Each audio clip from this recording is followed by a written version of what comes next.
Hi hello నమస్తే welcome to Deeksha academy. నేను శిరీష. ఈరోజు మనము వెస్ట్రన్ సైక్లోనిక్ డిస్టర్బెన్సెస్ గురించి తెలుసుకుందాము. Factors affecting India's climate. భారతదేశం యొక్క వాతావరణాన్ని ఎఫెక్ట్ చేసే ఫ్యాక్టర్లో latitude, altitude, pressure and wind system, upper air circulation గురించి తెలుసుకున్నాం కదా. అవి ఎవరైనా మిస్ అయినట్లయితే మన ప్లేలిస్ట్ ఉంది, ఎన్సీఆర్టీ క్లాస్ 9 జియోగ్రఫీ. ఆ ప్లేలిస్ట్లో వెళ్ళి వరుసగా వీడియోస్ చూడండి. అందులో భాగంగా మనము లాస్ట్ వన్ ఏదైతే మన భారతదేశం యొక్క క్లైమేట్ని ఎఫెక్ట్ చేస్తుందో అదేంటంటే western cyclonic disturbances. Western cyclonic disturbances అంటే ఏంటి? ఫస్ట్ మనకి ఈ పవనాలు వెస్ట్రన్ దిశగా వస్తున్నాయి, వెస్ట్రన్ డైరెక్షన్లో వస్తున్నాయి. వెస్ట్రన్ డైరెక్షన్లో వచ్చే పవనాల ద్వారా ఇక్కడ భారతదేశంలో క్లైమేట్ అనేది ఎఫెక్ట్ అవుతుంది. ఏంటనేది చూద్దాం, ఓకేనా? సో జాగ్రత్తగా వినండి.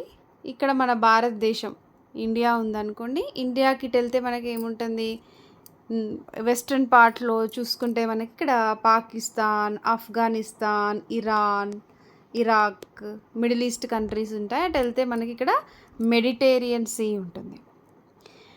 అయితే మెడిటేరియన్ సీలో due to the pressure differences, low pressure, high pressure create అవుతుంది. మనకి తెలుసు కదా, ల్యాండ్ ఏమో త్వరగా హీట్ ఎక్కుతుంది, త్వరగా చల్లగా అవుతుంది. అదే వాటర్, ఓషియన్స్ ఏమో లేటుగా వేడెక్కుతాయి, లేటుగా చల్లగా అవుతాయి. సో అక్కడ ప్రెషర్ డిఫరెన్సెస్ అనేవి ఏర్పడతాయి, అవును కదా. సో లో ప్రెషర్, హై ప్రెషర్ అట్లా క్రియేట్ అవ్వటం వలన వింటర్ మంత్స్లో మనకి ఈ మెడిటేరియన్ సీ దగ్గర, ఇంకా మెడిటేరియన్కి సమీపంలో ఉన్న దేశాలలో తుఫాన్లు వస్తాయి, సైక్లోన్లు వస్తాయి.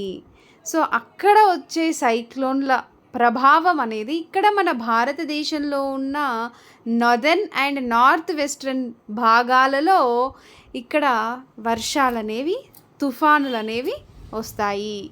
సో అందుకే దీన్ని వెస్ట్రన్ సైక్లోనిక్ డిస్టర్బెన్సెస్ అని అంటారు. అర్థమైందా అండి ఏం చెప్తున్నాను?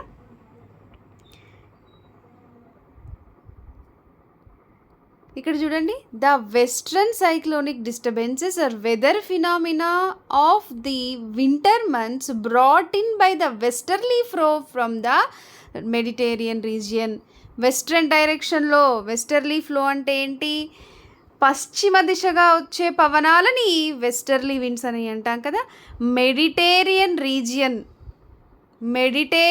సీ నుండి, అక్కడ నుండి మిడిల్ ఈస్టర్న్ కంట్రీస్ అయిన ఇరాన్, ఇరాక్, మళ్ళీ అక్కడ నుండి పాకిస్తాన్, ఆఫ్ఘనిస్తాన్ గుండా మన భారతదేశంలోని ఉత్తర మరియు నార్త్ వెస్ట్రన్ రీజియన్, ఇక్కడ ఈ ప్రాంతాలలో మనకి ఇన్ఫ్లుయెన్స్ అనేది ఉంటుంది. అంటే ఇక్కడ తుఫాన్లు అనేవి రావటం జరుగుతుంది. వీటినే వెస్ట్రన్ సైక్లోనిక్ డిస్టర్బెన్సెస్ అని అంటాము.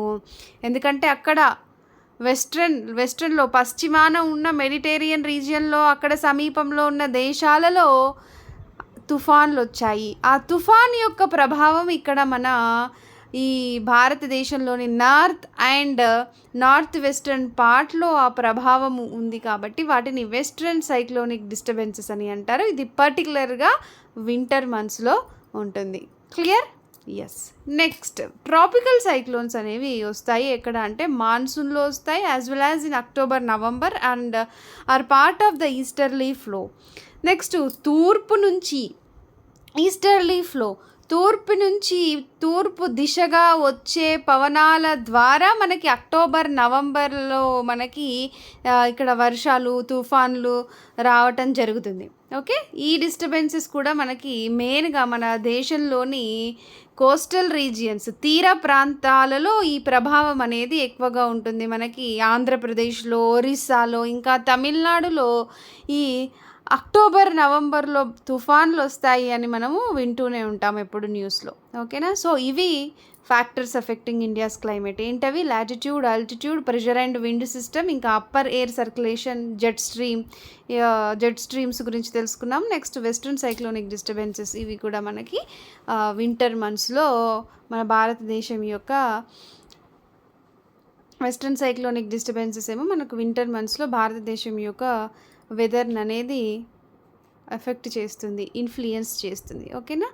So this is about western cyclonic disturbances. Next the Indian monsoon గురించి తెలుసుకుందాము. Thank you.